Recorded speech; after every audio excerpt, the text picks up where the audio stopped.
ignoring my ex's request for a sit-down talk between him, his wife, and me. I, 31, have 2 kids, 11 and 9, with my ex, 33. We were never married, and our relationship was never perfect, so breaking up wasn't the worst thing that could have happened. For a while, it surprised me that he left first. I always suspected his wife, 32, was around before he left me.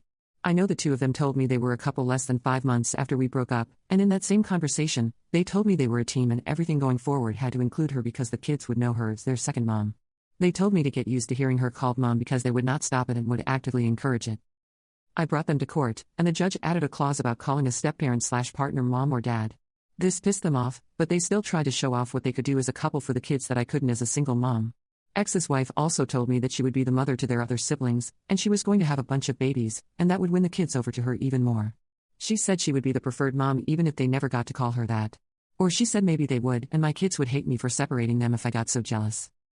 I spent a lot of years documenting and trying to stay calm for the sake of my kids. We used a co-parenting app for communication, and they still sent messages through that about how she'd be favored and things like that. They were scolded sometimes over it. A few years ago, I put my kids in therapy because I knew they picked up on the issues between the adults. My ex's wife never got pregnant. I know I'll sound petty when I say this, but it made me so happy after all the gloating and said the kids would prefer her because she'd give them a lot more siblings. For a while, I noticed she was looking more and more depressed and desperate when no babies seemed to be born. Around July last year, my ex told me the kids would be with me for longer, and he would work out a makeup schedule later. I found out 6 weeks later that his wife had tried to take her own life and was in the hospital, and that it was triggered by the news that she could not have biological children. She and my ex also told people that it was made worse by my son not drawing her in a picture of his family that same day at summer camp. I filed with the courts for a change in the custody agreement temporarily, and it was granted. She had to complete certain steps for the kids to go back into the house with her. My ex and her were unhappy, but since they used my kids as an excuse, I did not want to take any chances with them. She completed all the steps, and custody was returned to 50-50 in February of this year.